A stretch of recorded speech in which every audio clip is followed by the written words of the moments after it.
Hello everyone, welcome back to our YouTube channels Nightingale Nursing Tutorials. तो इससे पहले वाला वीडियो में हम लोगों ने पढ़ा था communication and nurse patient relationship, वो कंप्लीट हो चुका था। इस वीडियो में हम लोग पढ़ेंगे यूनिट 6 डॉक्यूमेंटेशन एंड रिपोर्टिंग। तो डॉक्यूमेंटेशन किसको बोलते हैं? डॉक्यूमेंटेशन करने का मतलब है रिटन वे में होना चाहिए, जिसको हम लोग फ्यूचर में सेल्फ डिफेंस के लिए यूज कर सकते हैं और हम लोग रिसर्च के लिए हम लोग फर्दर यूज कर सकते हैं। जिसको हम लोग फ्यूचर में फर्दर यूज कर सकते हैं उसको हम लोग डॉक्यूमेंटेशन कहते हैं। तो डॉक्यूमेंटेशन का हम लोग डिफिनेशन का बात करेंगे। तो डॉक्यूमेंटेशन का डिफिनेशन बोल रहा है कि डॉक्यूमेंटेशन इज द रिटन और legal record pertinent interaction with the client assessing diagnosis and planning implementing and evaluating. अब डॉक्यूमेंटेशन का बात करेंगे तो डॉक्यूमेंटेशन तो हर सेक्टर में होता है, चाहे वो एजुकेशन का सेक्टर हो, चाहे नर्सिंग का सेक्टर हो, चाहे मेडिकल का सेक्टर हो। तो नर्सिंग में डॉक्यूमेंटेशन का क्या डिफिनेशन है, उसमें बोल रहा है कि डॉक्यूमेंटेशन इज रिटन वे में रहना चाहिए। डॉक्यूमेंटेशन किस वे में रहेगा? रिटन वे में रहना चाहिए। और डॉक्यूमेंटेशन क्या एक लीगल रिकॉर्ड है। लीगल रिकॉर्ड करने का मतलब है कि आप पे अगर कोई केस कर देता है तो आप उसको दिखा सकते हो कि हमने इस टाइम में इस व्यक्ति को इतना ml इंजेक्शन दिया था और कौन सा इंजेक्शन दिया था, है ना। उसके बाद बोला है interaction with the client assessing diagnosis and planning implementing and evaluating. अगर मान लीजिए कोई भी पेशेंट आपके पास आता है, हॉस्पिटल में आता है, तो नर्स क्या करती है? उसका प्लानिंग करती है, इंप्लीमेंटिंग करती है और इवैल्यूएटिंग करती है। तो जो पेशेंट का सबसे पहले तो असेसमेंट होगा। असेसमेंट करने के बाद हम लोग को पता चला कि उसका क्या क्या क्या बीमारी है, उसके बाद साइन एंड सिम्टम्स उसको क्या क्या शो किया था। उसके बाद उसको हम लोग क्या करेंगे? रिटन वे में डॉक्यूमेंटेशन करेंगे कि इतना बजे 10 मान लीजिए आज 10 बजे मेरे पास पेशेंट आया। उसके बाद है कि उसको हम लोग ने क्या किया? डॉक्यूमेंटेशन किया। उसके बाद हम लोग प्लानिंग करेंगे। प्लानिंग को भी हम लोग नर्सेस नोट में लिखते हैं, वो भी क्या है? डॉक्यूमेंटेशन है। उसके बाद हम लोग इम्प्लीमेंटेशन करते हैं। इम्प्लीमेंटेशन में लिखते हैं पेशेंट का नाम, एज, सेक्स, टाइमिंग, डोज, कौन सा मेडिकेशन दिया, उसका नाम। तो क्या है? सब डॉक्यूमेंटेशन हो रहा है। उसके बाद इवैल्यूएटिंग के बाद भी डॉक्टर्स देखते होंगे आके लिखते हैं नर्सेस नोट्स में, है ना, नहीं तो अपना प्रिस्क्रिप्शन में कि हाँ फर्दर क्या हुआ, ये वेलनेस की ओर जा रहा है। तो डॉक्यूमेंटेशन का डिफिनेशन का बात करेंगे तो डॉक्यूमेंटेशन का डिफिनेशन यही बोल रहा है कि डॉक्यूमेंटेशन एक रिटन लीगल रिकॉर्ड है जो कि इंटरेक्शन होता है पेशेंट का, असेसमेंट जो पेशेंट का होता है उससे, और डायग्नोसिस से, प्लानिंग से, इंप्लीमेंटेशन से एंड इवैल्यूएशन से। उसको हम लोग क्या बोलेंगे? डॉक्यूमेंटेशन बोलेंगे। अब इसमें दो वर्ड और आता है, रिकॉर्डिंग एंड रिपोर्टिंग। अब रिकॉर्डिंग एंड रिपोर्टिंग को किस तरह से डिफाइन किया गया उसको हम लोग देखेंगे। तो रिकॉर्डिंग को डिफाइन कैसे किया इसको देखेंगे। तो रिकॉर्डिंग बोल रहा है to write down so that it can be used or seen again in future। अब रिकॉर्डिंग को हम लोग किस वे में कर सकते हैं? रिटन वे में रहेगा। रिकॉर्डिंग किस वे में रहेगा? रिटन वे में। लेकिन अगर रिपोर्टिंग का हम लोग बात करेंगे तो रिपोर्टिंग ओरल भी हो सकता है और रिटन भी हो सकता है, दोनों वे में हो सकता है। लेकिन रिकॉर्डिंग किस वे में रहेगा? सिर्फ रिटन वे में रहेगा, है ना। तो रिकॉर्डिंग का बात करेंगे तो to write down so that it can be used और सीन अगेन इन फ्यूचर। अगर मान लीजिए कि हम कुछ भी प्लानिंग कर रहे हैं, प्लानिंग करने के बाद कुछ भी इंप्लीमेंटेशन किए, केयर दिए पेशेंट को, उसको हम लोग रिकॉर्ड करके रखेंगे नर्सेस नोट में। तो कोई भी अगर ब्लेम करेगा तो सेल्फ डिफेंस में हम उसको दिखा सकते हैं फ्यूचर में। तो फ्यूचर में तो उसका यूज हो रहा है ना।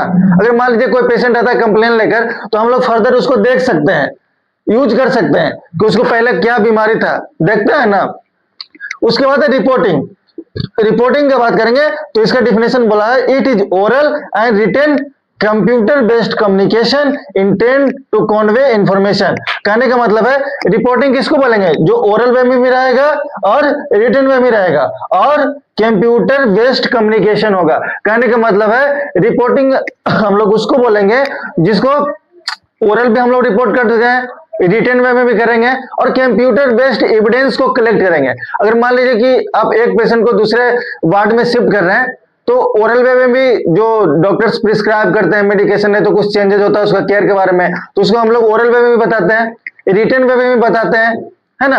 अब कंप्यूटर बेस्ड भी हम लोग जैसे कि उसका जितना भी आइडेंटिफिकेशन ऑफ डाटा है सब कैसा रहता है? सब रिटन कंप्यूटर बेस्ड पे रहता है ना।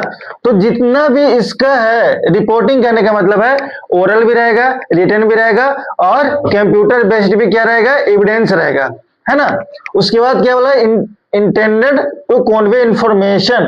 कहने का मतलब है कि आप एक पेशेंट को दूसरे वार्ड में शिफ्ट कर रहे हैं तो उस टाइम क्या होता है? आप कम्युनिकेट करते हो ना दूसरे नर्स से, रिसीव करते हैं पेशेंट को, उससे आप कम्युनिकेट करते हो। अगर वो कम्युनिकेशन ओरल भी हो सकता है, रिटन में भी हो सकता है और कंप्यूटर बेस्ड भी हो सकता है। अब बोलेगा कंप्यूटर बेस्ड में कैसे होगा, ओरल रिटन तो समझ में आ रहा है। अगर मान लीजिए कंप्यूटर बेस्ड में हमने उसका पूरा आइडेंटिफिकेशन ऑफ डाटा, डायग्नोसिस सब कुछ क्या किया, वहां पे सबमिट कर दिया। अब सबमिट करने के बाद जब हम ट्रांसफर करने के लिए जा रहे हैं तो हमने बताया कि डॉक्टर ने जो भी प्रिस्क्राइब किए हैं वो सब आपका कंप्यूटर में अपलोडेड है। तो नर्स क्या करेगी, आपसे कुछ नहीं बात करेगी, वो डायरेक्ट जाएगी, कंप्यूटर खोलेगी, लॉगिन करेगी, देखेगी क्या क्या डॉक्टर ने प्रिस्क्राइब किया है। तो वो भी एक वे ऑफ कम्युनिकेशन है। वे ऑफ कम्युनिकेशन वो भी एक हुआ कि कंप्यूटर में सब कुछ उसका अपलोडेड है। उसके बाद दूसरी नर्स जो रिसीवर नर्स है और रिसीव की पेशेंट को, उसके बाद जाके देख ली। तो ओरल वे में भी उसका हो रहा है, रिटन वे में भी कम्युनिकेशन हो रहा है और कंप्यूटर बेस्ड भी कम्युनिकेशन हो रहा है। अब हम लोग इसका देखेंगे पर्पस कि डॉक्यूमेंट रिकॉर्डिंग एंड रिपोर्टिंग का पर्पस क्या है। तो पर्पस की बात करेंगे तो पहला है डिसीजन मेकिंग। अब डिसीजन मेकिंग में कैसे हेल्प करेगा, अगर मान लीजिए कि जो भी हम लोग प्लानिंग कर रहे हैं और रिटन वे में रहेगा तो डिसीजन मेकिंग में हेल्प नहीं करेगा। अगर मान लीजिए किसी भी पेशेंट को सीरियस कंडीशन हो गया, इमरजेंसी कंडीशन हो गया, उस टाइम डॉक्टर्स क्या करते हैं, नर्स और डॉक्टर मिल के डिसीजन मेकिंग करते हैं, प्लानिंग करते हैं कि इसको क्या केयर देना चाहिए। अब वो केयर को नर्सेस क्या करती है, नर्सेस नोट में लिखती है, रिटन वे में उसको लिखती है। तो वो क्या हो गया, एक तरह से रिकॉर्ड हो गया। अब उसको क्या, अब डॉक्टर मान लीजिए कि कभी ब्लेम करेगा नर्स पे कि हाँ पेशेंट अगर डेथ हुआ तो नर्स का गलती है, तो नर्स तो अपना रिकॉर्ड किया है रिटन वे में, तो नर्स क्या है, नर्स बताएगी कि डॉक्टर ने प्रिस्क्राइब किया था, डॉक्टर ने साइन किया है, इसमें गलती किसका है, डॉक्टर का। तो डिसीजन मेकिंग में बहुत हेल्पफुल है रिकॉर्ड एंड रिपोर्टिंग का। अगर मान लीजिए कि कोई भी पेशेंट दिखा के गया, उसको फिर कोई भी प्रॉब्लम आ गया, फिर से हॉस्पिटल आया, तो उसी जो रिकॉर्ड एंड रिपोर्ट नर्सेस की थी उसी से फिर हम लोग जो डॉक्टर्स हैं नर्स क्या करेंगे, देख करके डिसीजन मेकिंग कर सकते हैं कि इससे पहले इसको क्या बीमारी था, है ना, कितना प्रोग्नोसिस था, गुड प्रोग्नोसिस था कि पुअर प्रोग्नोसिस था। वो तो जो रिकॉर्ड किया नर्स उससे तो देख के वो डिसीजन मेकिंग कर सकता है प्रेजेंट में। नेक्स्ट पॉइंट है कम्युनिकेशन।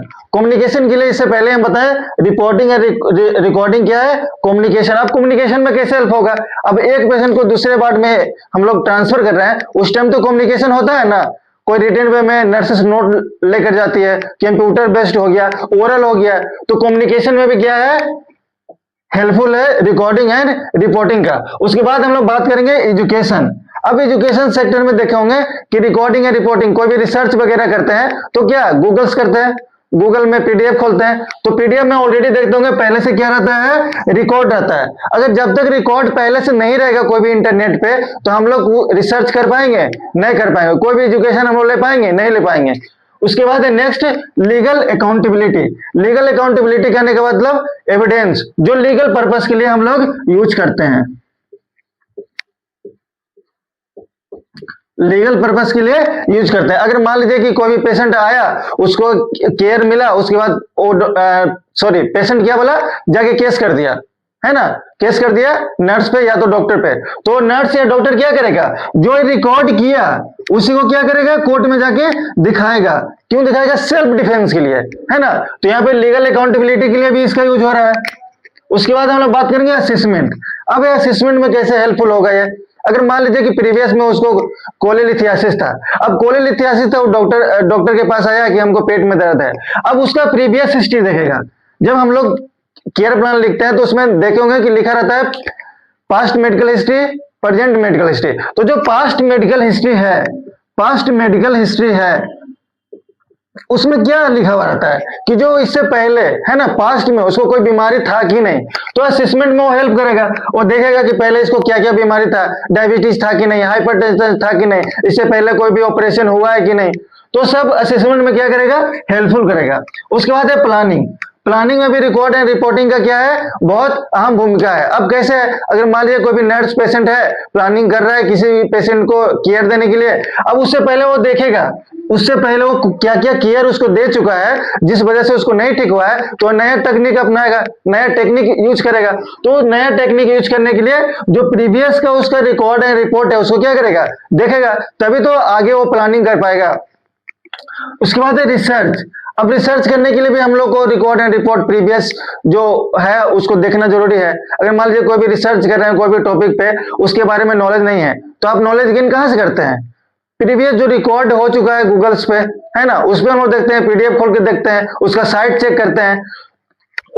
उसके बाद है वाइटल स्टैटिक्स। वाइटल स्टैटिक्स करने का मतलब है मोर्टेलिटी एंड मोर्बिडिटी रेट। अब देखोगे किसी भी बीमारी का इंडिया में या वर्ल्ड वाइड में मोर्टेलिटी एंड मोर्बिडिटी रेट हम लोग चेक करते हैं गूगल पे। क्यों करते हैं? क्योंकि उससे हम लोग को पता चलता है कि प्रत्येक वर्ष किस बीमारी से कितना व्यक्ति डेड हो रहा है, कितना व्यक्ति रिकवर हुआ है। अब मोर्टेलिटी क्या है? मोर्टेलिटी कहने का मतलब डेथ रेट, और मोर्बिडिटी कहने का मतलब डिजीज रेट। अब मोर्टेलिटी कहने का मतलब एक साल में वर्ल्ड वाइड कितना डेथ हो रहा है एक पर्टिकुलर बीमारी से, और मोर्बिडिटी कहने का मतलब उस पर्टिकुलर बीमारी से कितने लोग ग्रसित हो रहे हैं वर्ल्ड वाइड में या इंडिया में, उसको हम लोग कैसे चेक करते हैं? Mortality rate and morbidity rate है। तो वाइटल स्टैटिक्स में भी क्या है? रिकॉर्ड एंड रिपोर्ट्स का अहम भूमिका। अगर मान लीजिए आप कोई भी टॉपिक्स पर रिसर्च कर रहे हैं, डायबिटीज मेलाइटिस पर रिसर्च कर रहे हैं, तो आप देखेंगे ना कि प्रीवियस एक साल में मोर्टेलिटी रेट डायबिटीज से कितना हुआ है और मोर्बिडिटी रेट कितना हुआ है डायबिटीज से। उसके बाद है डायग्नोस्टिक एंड थेराप्यूटिक ऑर्डर। अब डायग्नोस्टिक एंड थेराप्यूटिक ऑर्डर में कैसे ये यूजफुल होगा? अगर मान लीजिए इससे पहले उसको कुछ और बीमारी था, और डॉक्यूमेंटेशन उसका अपना फाइल रहेगा और डॉक्टर के पास लेके आएगा, है ना, बोलेगा कि इससे पहले हमारा कोलिलिथियासिस था, उसके बाद उसका ऑपरेशन हुआ, ऑपरेशन होने के बाद फिर से पेट में दर्द हो रहा है। अब वो डॉक्टर के पास गया, डॉक्टर के पास जाने के बाद वो फिर से उसका रिपोर्ट देखेगा, रिपोर्ट देखने के बाद उसको क्या करेगा? डायग्नोसिस उसका पहले क्या था, अभी उसका क्या सिम्टम्स हो रहा है, दोनों को कोरिलेट करने के बाद उसका क्या करेगा? थेराप्यूटिक्स चलाएगा। थेराप्यूटिक्स करने का मतलब क्या है? जो उसका हम लोग प्लानिंग करके जो भी हम लोग उसको केयर देते हैं, है ना, जैसे आईवी लाइन स्टार्ट करना, मेडिकेशन प्रोवाइड करना, पेरेंटल न्यूट्रिशन देना, सब क्या है? थेराप्यूटिक ऑर्डर है।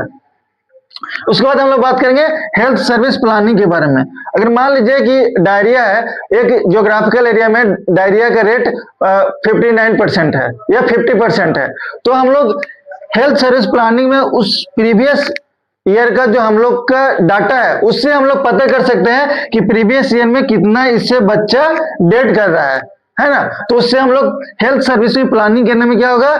इजी होगा। अगर मान लीजिए 50% डेथ कर रहा है तो ये तो बहुत ज्यादा है। अब उसको किस तरह से कम करना है वो प्लानिंग कौन करेंगे? हेल्थ केयर वर्कर करेंगे, कम्युनिटी नर्स करेगी, कम्युनिटी नर्स ऑफिसर करेगी, है ना, एमओ करेगा। नेक्स्ट टॉपिक में हम लोग आगे पढ़ेंगे टाइप्स ऑफ रिकॉर्ड। तो टाइप्स ऑफ रिकॉर्ड कितने प्रकार के होते हैं देखते हैं। तो टाइप्स ऑफ रिकॉर्ड की बात करेंगे तो पहला है बार्ड रिकॉर्ड। अब बार्ड रिकॉर्ड में बहुत सारे टाइप्स है, टोटल 11 टाइप्स है। तो बार्ड रिकॉर्ड में भी बहुत तरह तरह का टाइप्स है, उसको हम लोग देखते हैं। तो पहला patient clinical record. Patient clinical record में क्या आएगा? पेशेंट से रिलेटेड, है ना, जो प्रीवियस उसका क्या था, उसका रिकॉर्ड था, प्रीवियस उसका डिजीज कंडीशन था, उसको हम लोग क्या किस में रिकॉर्ड करेंगे? पेशेंट क्लिनिकल रिकॉर्ड में। उसके बाद doctor order sheet. Doctor order sheet करने का मतलब है कि जो डॉक्टर प्रिस्क्राइब करता है, जो डॉक्टर प्रिस्क्रिप्शन करता है, चाहे वो मेडिकेशन हो, चाहे पेरेंटल न्यूट्रिशन हो, डोज हो, टाइम हो, वो सब किस में होगा? डॉक्टर ऑर्डर शीट में। अगर मान लीजिए डॉक्टर लिख के गया कि पेशेंट को क्या चलाना है, सुबह टोटल पेरेंटल न्यूट्रिशन 30 ml देना है, 40 ml देना है, ड्रग्स डोज कितना देना है, 30 ml देना है, 50 mg देना है, वो सब किस में आएगा? डॉक्टर ऑर्डर शीट में आएगा। दूसरा है रिपोर्ट्स ऑफ लैब एग्जामिनेशन। अगर मान लीजिए कि डॉक्टर्स क्या लिखा, सीबीसी लिखा, है ना, हीमोग्लोबिन टेस्ट लिखा, और तरह तरह के एग्जामिनेशन टेस्ट होते हैं, एक्सरे वगैरह हो गया, सीटी स्कैन हो गया, सब वो किस में लिखाएगा? रिपोर्ट ऑफ लैब एग्जामिनेशन में लिखाएगा। उसके बाद है डाइट शीट। अब मान लीजिए डाइटिशियन आया, उसको डाइट चार्ट बना करके दिया कि सुबह में मॉर्निंग में दाल पानी पीना है, दोपहर में थोड़ा सा चावल खाना है, रात में रोटी सब्जी खाना है, तो किस पे लिखा हुआ रहेगा? डाइट शीट पे लिखा हुआ रहेगा। उसके बाद है कंसर्न फॉर ऑपरेशन। आप देखे होंगे कि हॉस्पिटल में, प्राइवेट हॉस्पिटल हो या सरकारी हॉस्पिटल हो, कोई भी ऑपरेशन करने से पहले पेशेंट का कंसर्न लेना बहुत जरूरी रहता है। पेशेंट और उसके रिलेशन का, रिलेशनशिप में जो भी उनके माता है, पिता है, अगर वाइफ है तो उसका हस्बैंड हो सकता है, तो उससे क्या लेना है? कंसर्ट लेना है। तो अगर किसी का ऑपरेशन हो रहा है तो उसका कंसर्ट वाला पेपर किस पे बनेगा? कंसेंट फॉर ऑपरेशन पे। उसके बाद एडमिशन एंड डिस्चार्ज रिकॉर्ड। कितना, एक अगर मान लीजिए मंथली रिकॉर्ड बनाते हैं तो मंथ में कितना एडमिशन हो रहा है, कितना मंथ में डिस्चार्ज हो रहा है, उसका भी क्या होगा? रिकॉर्ड बनेगा। अगर पर डे का बना रहा है तो एक दिन में कितना हमारे पास इन पेशेंट आया, कितना आउट पेशेंट आया, और कितना डिस्चार्ज हुआ, कितना एडमिट हुआ, सब किस में जाएगा? एडमिशन एंड डिस्चार्ज रिकॉर्ड में। उसके बाद सेंसस रिकॉर्ड। सेंसस रिकॉर्ड में भी वही होगा कि नंबर ऑफ एडमिशन, है ना, नंबर ऑफ एडमिशन 1 साल में, 6 महीना में, 1 मंथ में कितना नंबर ऑफ एडमिशन हमारे हॉस्पिटल में आया, उसके बाद कितना को हम लोग ने ट्रांसफर किया, है ना, बाहर दूसरा हॉस्पिटल में ट्रांसफर किया, कितना को हमने वार्ड में ट्रांसफर किया, कितना को हमने ट्रांसफर जो था उसको हमने रिसीव किया, है ना, उसके बाद कितना आपके पास डेथ हुआ, वो सब किस में जाएगा, सेंसस रिकॉर्ड में। उसके बाद कॉल बुक, कॉल बुक में जाएगा, जैसे डॉक्टर्स वगैरह कॉल पे हम लोग बुलाते हैं, है ना, तो इसमें रहेगा डॉक्टर्स का नाम, इसमें रहेगा डॉक्टर्स का नाम,